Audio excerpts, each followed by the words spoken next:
자, 정책 의제 설정입니다. 콥과 엘더네요. 콥과 엘더는 됐습니다. 1번 옆에다가 한번 써보시죠.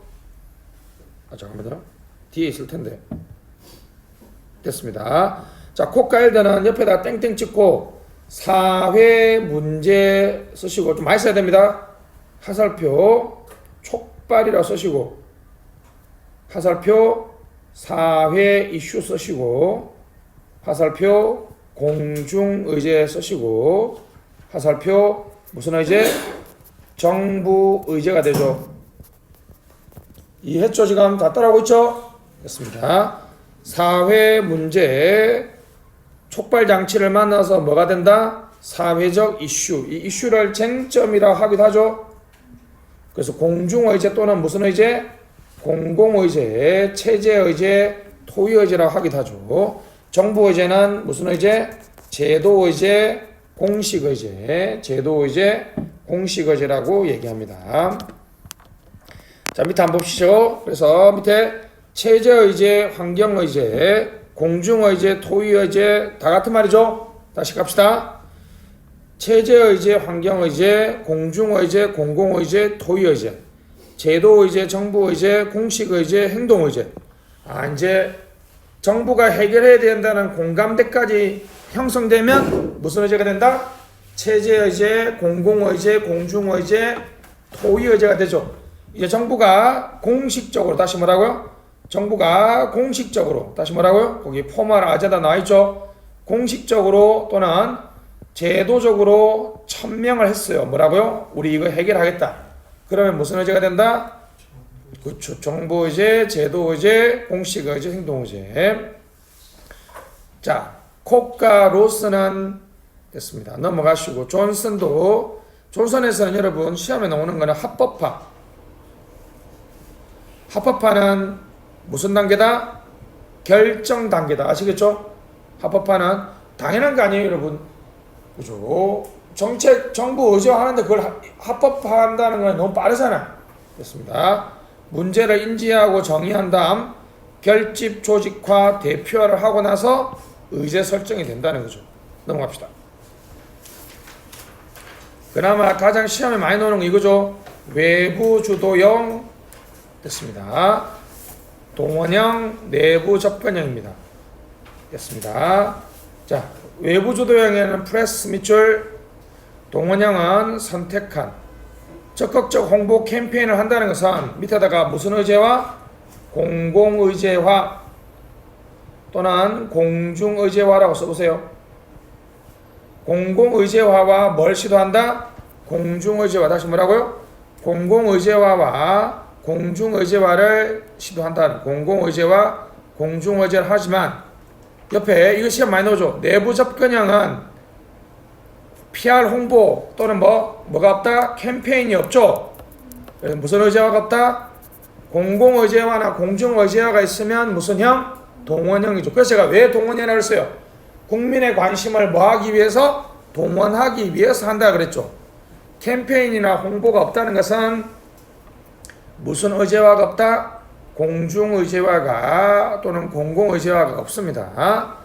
쭉 내려와서 선진국 밑줄,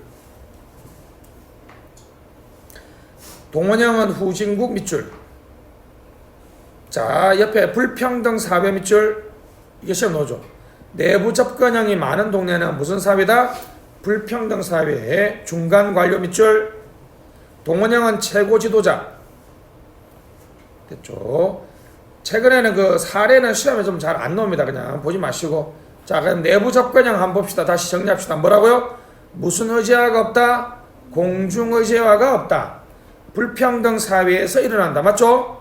불평등 사회에서 일어나고 누가 주도한다? 중간 관료들이 주도한다. 그죠? 중간 관료들이 주도한다. 중간 관료들. 주로 철의 삼각형은 우리 내부 접근형에서 많이 일어납니다. 넘어가시죠. 피터 메이. 자, 대중의 지지도가 높은데 민간이 주도하면 당연히 외부 주도형이겠죠? 외부 주도형의 정반대로 가면 당연히 동원형이겠죠? 왜? 대중의 지지가 낮아요. 그래서 동원형에서는 무슨 의제화를 해요? 공중의제화를 하는 이유가 바로 여기 있죠? 대중의 지지가 낮기 때문에 대중의 지지를 하기 위해서 동원하기 위해서 한다는 것이죠. 내부 주도형은 민간이 주도하는데 대중의 관심이 낮죠. 그러니까 은밀하게 이루어지죠. 음모형이고 굳히기. 결정자가 민간의 지지를 공고하게 하기 위해서 의제 설정합니다. 뭐 이거는 여러분 제 분석인데 그분들을 나쁘게 보려는 의도는 전혀 없어요. 예를 들면 민식이법이나 하준이법이나 김용균법이나 이런 것들이 정책 의제화돼서 바로 통과된 이유는 바로 제가 보기에는 전형적인 굳히기형이죠. 여러분들이 민식이법 정도는 거의 대부분의 우리나라 사람들이 다 알고 있었죠. 그죠? 어린이 보호구역에서 사고를 난 민식이를 보호하기 위해서 이제 규제를 강화한 건데 국민 대중들이 민식이법 통과에 대해서 엄청나게 지지가 높다는 거죠. 그러니까 이거는 뭐 PR이나 공정의제가 필요 없죠. 근데 그걸 이제 대통령이 한마디 하면 국회의원이 한마디 하면 대통령이나 국회의원들 지지율이 막 올라가죠. 이런 거 뭐라고요? 대중의 관심이 높은데 나의 지지를 공고히 굳건히 하기 위해서 의제 설정을 합니다. 자, 최근에 이게 많이 나옵니다. 사회 구성주의 밑줄, 사회 의미 밑줄. 제가 얘기했죠. 애완견에서 요즘에는 무슨 동물? 반려동물이라고 사회적 의미와 구성이 바뀌죠. 그러니까 애완견일 때는 뭐 상속을 허용해주자 이런 얘기 없었는데 반려동물이라고 하니까 이제 어떻습니까? 상속을 허용해주자는 그런 게 나온다는 거죠. 또 뭐가 있어요? 정신병자가 아니라 성소수자죠. 소수자라는 표현 속에서 우리가 이제 약자라는 의미를 내포하고 있고 우리가 보호해줘야 된다는 그러한 사회적 의미를 구성할 수 있는 거죠. 그죠? 됐습니다. 포자 모형. 자, 모든 균이 여러분 곰팡이가 되는 게 아니죠. 그럼 여러분 균이 곰팡이가 되기 위해서는 균이 중요합니까? 습도나 온도가 중요합니까? 습도나 온도가 중요하죠. 그래서 외부 환경 밑줄, 외부 환경이 중요하다는 거죠. 제가 이거는 여러분 뭐 그냥 제 분석이에요. 이런 얘기 한번 해볼까요? 맨날 얘기하는 것처럼 왜 60년대에는 페미니즘 정책이 정책 의제화 안 됐는데 2020년, 2010년경에 이렇게 잘 됩니까? 그 당시에 오히려 반대 아니에요. 그 당시에 여성에 대한 차별이 지금보다는 훨씬 더 강했잖아. 왜 그때는 안 되는데 지금 돼요? 그렇죠. 여성의 사회 진출이 늘어났고 여성의 대학 진출이 늘어나면서 여성이 사회 문제를 제기하면 그걸 받아줄 수 있는, 그걸 촉진해 줄 수 있는 뭐가 조성됐어요? 환경이 조성된 거죠. 포자 모형이 훨씬 더 정확한 설명이죠. 그죠? 자, 이슈 관심 주기 됐습니다. 생명 주기 X 쓰시고 시험 나왔죠. 이슈는 생명 주기가 있는 게 아니라 관심 주기가 있다는 거죠. 내가 얘기했잖아요. 올해는 이게 관심 주기가 틀렸는데 여름이면 여러분 을에 태풍이 오니까 태풍에 대해서 의제 설정이 잘 되고요. 겨울에는 눈이 많이 와서 눈사태 없지만 하여튼 그런 거 있죠. 결빙인데 올해는 뭐 여러분 눈 한 번도 못 봤죠. 지난주 일요일날 잠깐 왔다면서. 저도 지난주 일요일 잠깐 봤는데 오랜만에 눈 보니까 이제 마음이 편안해졌어요. 결혼을 절대 안 해야 될 이유 중에 하나가 뭐라 그랬어요? 눈 오면 한 몇 살, 한 초등학교 한 6학년 눈썰 매장 가면 좀 이제 좀 쪽팔리잖아. 초등학교 6학년이 눈썰 매장 가면 거기 가면 거의 뭐 할아버지 할매 취급받잖아. 그 눈썰매 타는 거 있잖아. 거기에 초등학교 6학년 큰 애들은 못 들어가. 너무 작아서. 이제 나는 이제 그걸 넘었지. 여러분들 이제 결혼해서 애 낳고 뭐 한 5살짜리가 눈썰 매장 가져가래 봐. 여러분 이제 죽음이야. 걔들은 그런 데 가면 어린애들은 지치지도 않아. 여러분 한 2번 내려오면 어떡해요? 집에 가고 싶다 이런 생각이 드는데. 됐습니다. 자, 혁신 확산 이론입니다. 신제품 신기술의 확산. 됐습니다. 이거 시험에 한번 나왔습니다. 좀 이따 보고요. 동양화 정책 전이죠. 강압 쓰시고 규범 쓰시고 모방 쓰시죠. 동형화의 종류는 뭐라고요? 강압적 동형화, 규범적 동형화, 무슨 동형화? 모방적 동형화로 나눠집니다. 자, 넘어가시죠. 킹던의 정책의 창 모형입니다. 문책기, 동그라미 봐. 문책기. 다시 뭐라고요? 문제와 정책. 정책 위에나 밑에다가 해결책 쓰시고 위에 써 있죠. 때로 이걸 해결책이라 나오고 기회를 정치라고 하기도 합니다. 아시겠죠? 문책기. 됐죠? 상호 관련 없다 밑줄 랜덤이죠. 우연적인. 밑에 우연적인 밑줄 랜덤입니다. 시험은 이게 이제 문책기가 많이 나오는데 킹던의 정책의 창의로는요. 센세이션하죠. 의제 설정이 언제 될지 알 수 없다는 거야. 그 얘기잖아 지금. 의제 설정에 필요한 게 세 가지인데 그게 아무 각자 떠다니다가 어느 날 우연히 딱 결합되었을 때 의제 설정이 된다는 거예요. 랜덤하고 우연적인 그죠? 의제 설정입니다. 주로 이제 극적 사건이 주도하는데 정권 교체, 선거, 국정감사 등입니다. 한번 다치면 언제 열릴지 알 수 없고요. 이 정책의 문을 여는 사람을 팔러스 앙트라프레뉴어, 팔러시 엔터프레뉴라고 얘기합니다. 자, 우연적인 정책 결정은 쓰레기통 모형 밑줄 MARCH, COHEN, 마치, 코헨 등이 주장했던 쓰레기통 모형입니다. 이거는 문제의 문, 정책의 책, 됐죠? 참여자, 됐죠? 정치를 기회라 그랬죠? 이거는 참여자가 들어가죠. 참여자 밑줄 주시면 됩니다. 됐죠? 다시 문책기면 우연적인 의제 설정, 문책 참기면 우연적인 정책 결정. 아시겠죠? 됐습니다. 의제 설정을 좌우하는 요인은 너무 쉬운 거니까 넘어가시고 다음 페이지. 의제 설정론의 하이라이트죠. 왜 특정한 사회 문제는 의제 설정이 되지 않느냐에 대한 얘기죠. 자, 갑시다. 엘리트론. 지배 엘리트가 싫어하는 거는 의제 설정이 안 돼요. 당연한 거죠. 사회는 엘리트와 비엘리트가 존재한다는 거죠. 3번. 소수의 엘리트가 다수를 지배한다는 전제를 해야 되죠.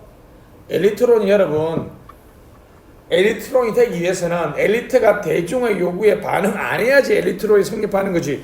아니 대중의 요구에 반응하면 엘리트가 존재할 이유가 없잖아요. 그죠? 됐습니다. 엘리트론이 있습니다. 고전 엘리트, 이게 암기법 말도 안 되는데 미모파인 밀즈가 헌팅을 했더니 엘리트더라. 미모파, 미헬스, 과두제의 철칙, 조직이 거대화되면 소수의 엘리트가 조직을 지배한다는 거죠. 자, 모스카는 지배계급과 피지배계급. 됐죠? 이런 건 너무 쉬운데 파레토가 좀 중요합니다. 엘리트 순환 노밑줄. 항상 고정적인 엘리트가 아니라 사회의 유동성은 새로운 엘리트를 출현시킨다는 말이죠. 이건 좀 나쁘게 해볼까요, 여러분? 자, 우리나라에서는 세도정치놈들이 친일파가 됐죠. 친일파가 친미파가 되고 친독재가 되고 지금 현재 기득권 세력들로 계속 엘리트들이 이렇게 바뀌어 나간다는 거죠. 그리고 1950년대 60년대는 여성 국회의원이 극히 드물었지만 지금은 여성 국회의원들이 그나마 좀 많아졌죠. 물론 더 많아져야 되겠지만 단일의 엘리트가 고정적으로 존재하는 게 아니라 사회가 변하면 엘리트의 내용도 바뀌는데 그럼에도 불구하고 계속 엘리트가 지배한다는 거죠. 문제점, 실정 검정 밑줄 하지 않았다. 그래서 이제 왜 이게 시험 나오는지 아시겠죠? 밀즈는 지위 동그라미. 됐죠? 전국 차원 지위 접근법. 높은 지위에 있는 사람이 엘리트라고 본 거야. 자, 이렇게 제가 한번 정리해 볼게요, 여러분. 동의하십니까? 우리나라의 장차관은 다 엘리트라고 제가 조작적 정의를 했습니다. 뭐 약간의 메이크 센스 하죠? 아무래도 고위직에 있는 사람들이 정책 결정을 많이 할 거니까 엘리트라고 볼 수 있는데 이 논의의 결정적인 한계가 하나 있죠. 뭐죠? 유시민 작가라 그럴까요? 유시민 작가는 지금 공식적인 지위는 작가지, 작가. 그죠? 그 사람은 아무런 지위도 없는데 상당한 엘리트로서 엄청난 영향력을 행사하죠. 지위접근법에서는 문제가 있으니까 헌트, 명성접근법. 명성이 높은 사람이 엘리트라고 정의했는데 꽤 그렇듯하죠? 됐습니다. 다시 밀저는 무슨 접근법? 지위접근법. 고위직이 엘리트다. 전국 차원의 연구에서 군산복합체 밑줄 미국의 최상층부에는 군산복합체라는 체제가 존재한다는 거죠. 그러니까 개인 X 쓰세요. 엘리트 X. 엘리트라는 개인이 아니라 군산복합체라는 그 체제가 미국 사회를 지배한다는 거죠. 우리 흔히 이야기하는 기득권 체제. 페미니즘을 주장하는 분들은 거잖아요. 남성 중심의 사회 문화 제도가 문제이지 특정한 남성의 문제가 아니라는 거죠. 누가 지배를 한다는 거예요? 남성 중심의 그 사회 문화 체제, 군산복합 체제가 엘리트 유지한다는 거죠. 됐습니다. 지역의 정책 과정은 소수의 엘리트. 왜 여러분 밀저의 지위, 헌터의 명성이 왜 중요합니까? 방금 했잖아요. 고전 엘리트는 무슨 검증을 안 했어요? 실정 검증을 안 했으니까 얘들은 어떻게 실정 검증했는지를 보여주는 거야. 시험 잘 봅니다. 밀즈, 지위, 전국, 헌트, 명성, 지역, 애틀란타 지역 연구. 자, 바흐라와 바흐라자는 신통치 엘리트인데요. 다의 다원론 밑줄 다원적 권력론이라고 그럽니다. 다원적 권력 이론.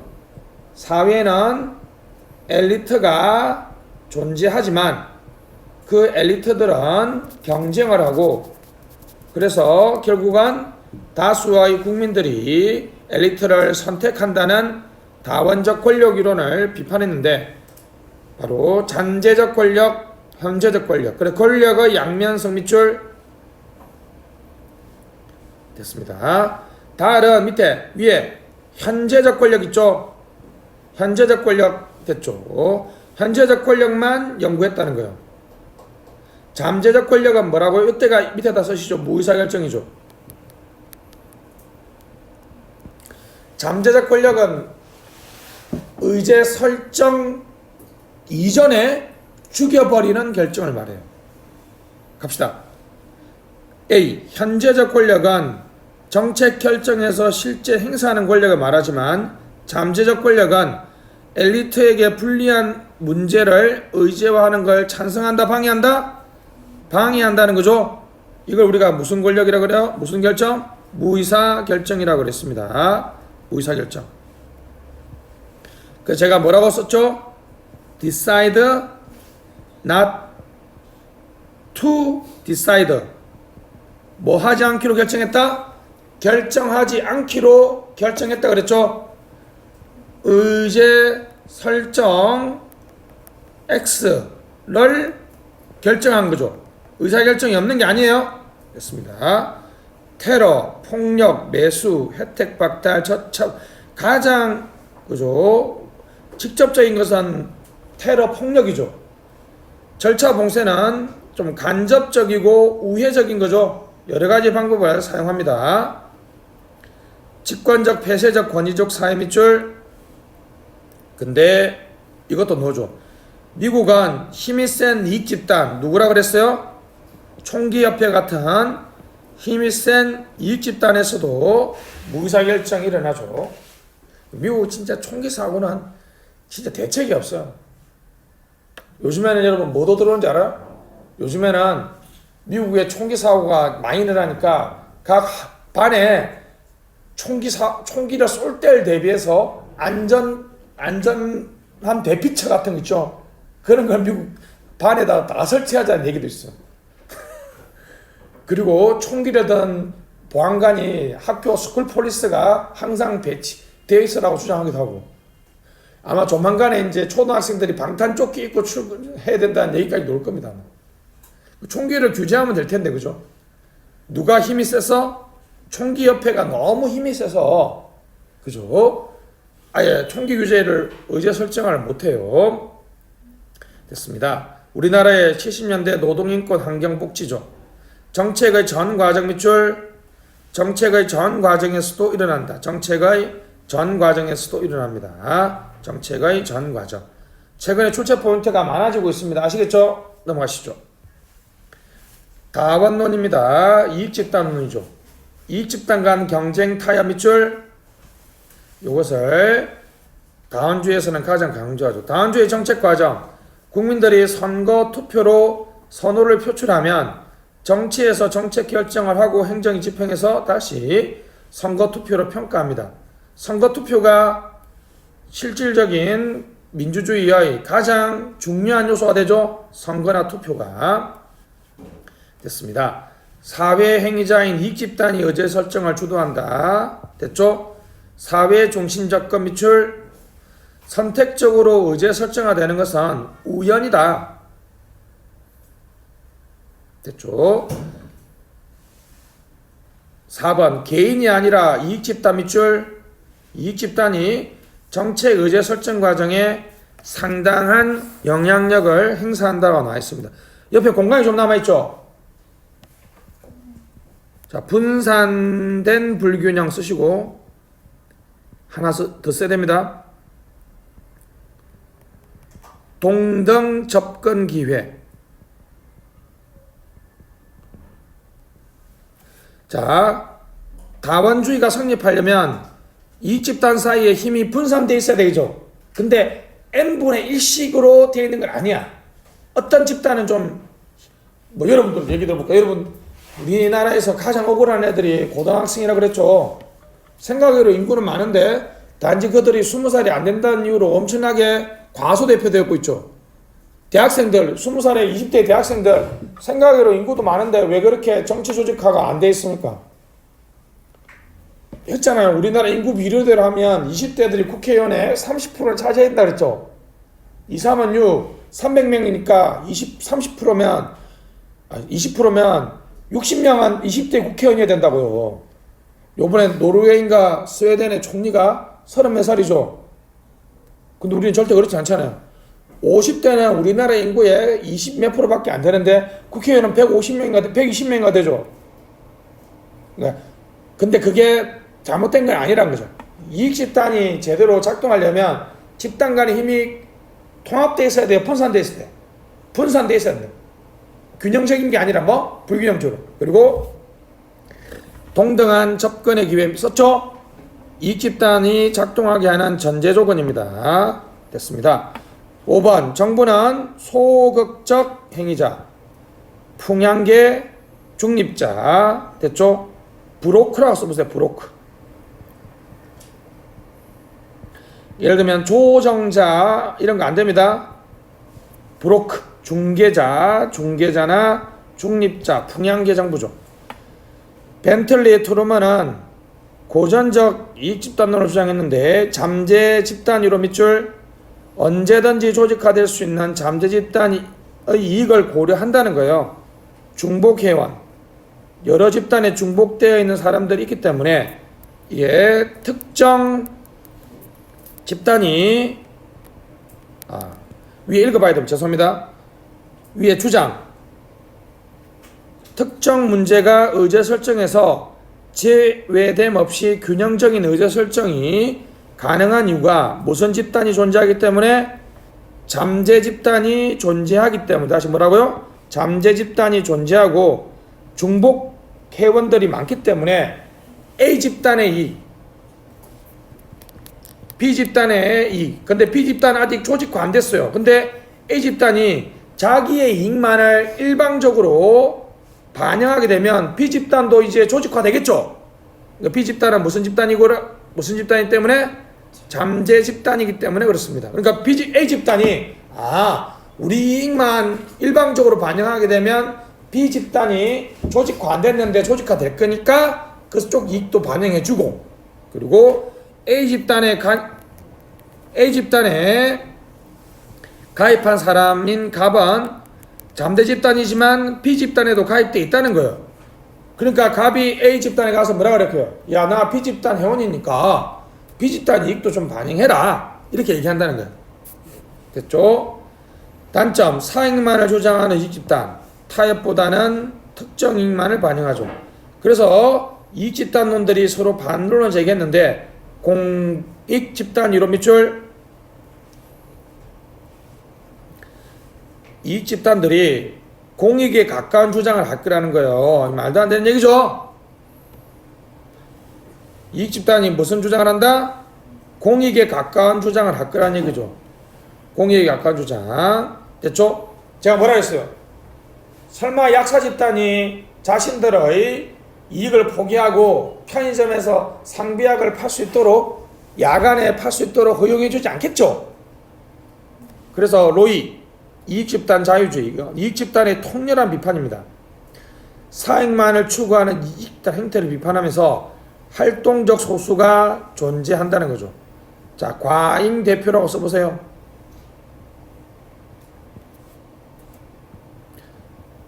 그럼 반대는 무슨 대표예요? 과소 대표죠. 방금 얘기했잖아요. 우리나라의 50대가 무슨 대표라고요? 과잉 대표면 우리나라의 20대가 무슨 대표죠? 과소 대표죠. 됐습니다. 다원 권력 이론. 뉴헤븐 실을 연구해서 실제 정책 결정 과정에 다양한 행위자들이 참여하고 있다는 것이죠. 미국 사회는 다원주의다. 다양한 분야의 엘리트가 존재하고 그들은 경쟁적 선거 동그라미, 대중의 요구에 민감하게 반응합니다. 자, 엘리트가 세상을 이끌어 나간다는 소수 지배와 그 엘리트를 누가 선출한다? 경쟁적 선거에서 국민들이 선출한다는 다수 지배와 소수 지배를 절묘하게 연결시켜 놨죠. 그래서 여기서 가장 중요한 건 여러분, 바로 경쟁적 선거예요. 민주주의의 최소정입니다. 어떤 나라가 민주주의라고 말하기 위해서는 선거가 뭐여야 된다고요? 경쟁성이 있어야 돼요. A가 되고 B가 될 수 있어야 된다는 거예요. 다른 말로 하면 여러분, 우리나라가 이제 민주주의가 완전히 공고화된 게 정권 교체돼 30년 동안 정권 교체 안 되다가 정권 교체 됐다가 다시 넘어왔다가 또 다시 넘어왔죠. 이렇게 이거 경쟁적 선거죠. 왔다 갔다 해죠. 됐습니다. 신다원주의 됐습니다. 다을의 다원주의, 정부 소극성을 비판하고 무의사결정도 일정 부분 수분하지만 무의사결정은 검증 어렵다 밑줄 됐습니다. 그래서 비례대표나 대표관리제 등을 하게 되면 과잉 참여와 가소 참여, 이게 뭐의 문제점이죠? 다원주의의 문제점이죠. 을 극복 가능하다는 거죠. 국가기구의 분권화 동그라미 밑에다가 집권화 X. 국가기구의 집권화가 아니라 뭘 주장한다? 분권화를 주장합니다. 분권화를 주장하죠. 넘어갑시다. 최근의 흐름은, 자 갑시다. 유럽에서는 안 맞으니까 유럽에서는 조합주의 밑줄 국가 조직화된 이익집단 견고한 이익대표체계 노사정위원회죠. 됐습니다. 2번 정부의 적극 역할 밑줄 정부와 이익집단 간의 상호협력 동그라미 단강비계. 자, 외워야 됩니다. 이익집단들은, 노동자들은 단일 하나의 이익집단을 만들고요, 강제로 편입시키고 이익집단끼리 경쟁하지 않아요. 그리고 상하 계층적으로 연결합니다. 자, 그래서 여러분, 우리나라의 노동자들은 하나의 사적 이익정부에 다 넣었죠. 민주노총과 한국노총이죠.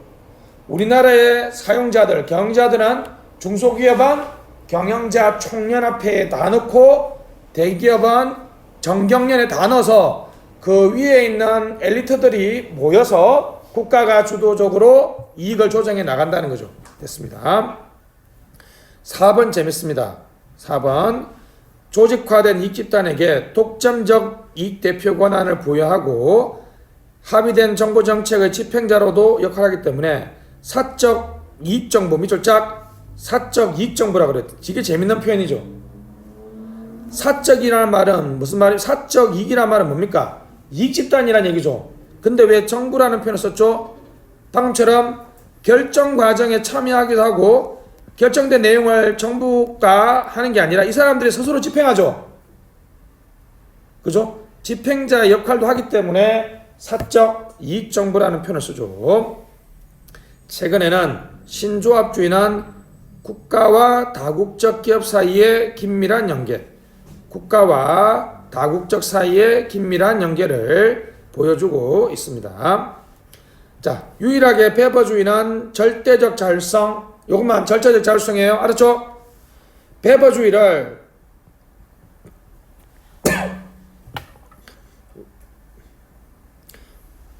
웨버라고 쓰기도 하고 베버라고 쓰기도 합니다.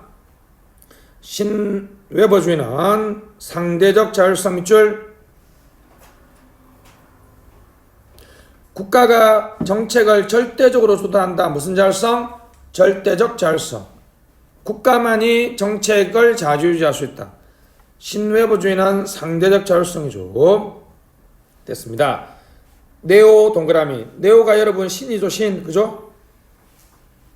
그 다음에 여러분 자 얘기했죠. 신. 네오가 들어간 것들은 전부 다 시어시니까 무슨 자율성? 상대적 자율성이라고 그랬죠. 세 가지가 있죠. 네오 마르크시즘, 신 웨버주의, 신 다원주의. 됐죠. 미주친 거 고전적 마르크시즘 넘어가고 네오 마르크시즘은 국가의 무슨 자율성? 상대적 자율성. 종속위로 넘어가시죠. 신중상주의 넘어가시고 과대성장국가 넘어가시고 비해체제 다 넘어갑시다. 이건 요즘 잘 안 나오니까.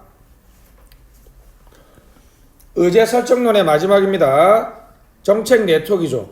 문제별로 형성된다. 2번 공식 동그라미 비공식 접점 문자가 있고 연계죠. 4번이 중요합니다. 보이지 않는 또는 보이는 뭐가 존재한다? 경계가 있다. 알았죠? 이게 여러분 이제 좋게 말하면 지식 공유 집단이에요.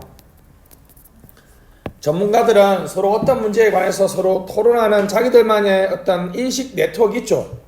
정책 공동체라 네트워크입니다.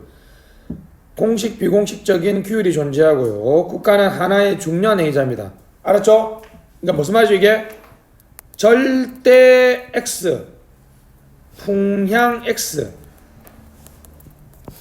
국가가 절대적 행위자는 여러분 절대적 자율성은 이론이 하나밖에 없었죠. 무슨 주의? 베버주의도 아니고 국가가 풍향계처럼 아무런 힘도 없는 다원주의도 아니라는 거예요.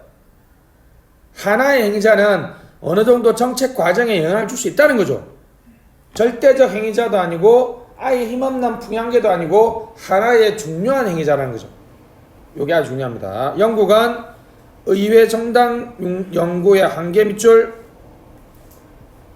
정책 공동체 밑줄 미국 밑줄 철의 삼각형 비판 밑줄 해클로 밑줄 이슈 네트워크 아시겠죠? 영국은 의회 정당 중심의 영국 극복하기 위해서 로저 등이 정책 공동체를 만들어냈고 자 미국은 철의 삼각형의 한계를 극복하기 위해서 해클로 등이 이슈 네트워크를 만들어냈는데 자 가시죠. 철의 삼각형 이거는 국회의원, 정부관료, 이익집단, 다른 이익관계 의도적 다른 이익관계 밑줄 아주 폐쇄적이고 안정적이기 때문에 예측 가능성이 높아요. 근데 정책 공동체는 철의 삼각형에 전문가를 포함시켰기 때문에 일부 집단 배제 밑줄 다른 이해관계의 배제가 아니라 무슨 집단 배제? 일부 집단 배제. 어느 정도 예측이 가능하지만 이슈 네트워크는 일시적, 즉흥적, 우연적, 관심 있는 사람, 배제 없는 참여, 당연히 갈등이 높겠죠. 권력관계는 불균등하겠고 유동성이 높기 때문에 정책 결과를 예측하기가 어렵다는 거죠. 그래서 시험에 왜 이게 많이 나옵니까? 국회의원, 정부 관료, 이익집단 요 세 개의 행위자는 완벽하게 픽스돼 있죠. 게다가 세 개니까 참고 지문으로 하나 넣을 수 있기도 좋죠, 그죠? 그래서 이렇게 기억하시고, 자, 이론 강의는 여기까지 하고요. 10분 쉬었다가 문제풀이 하도록 하겠습니다.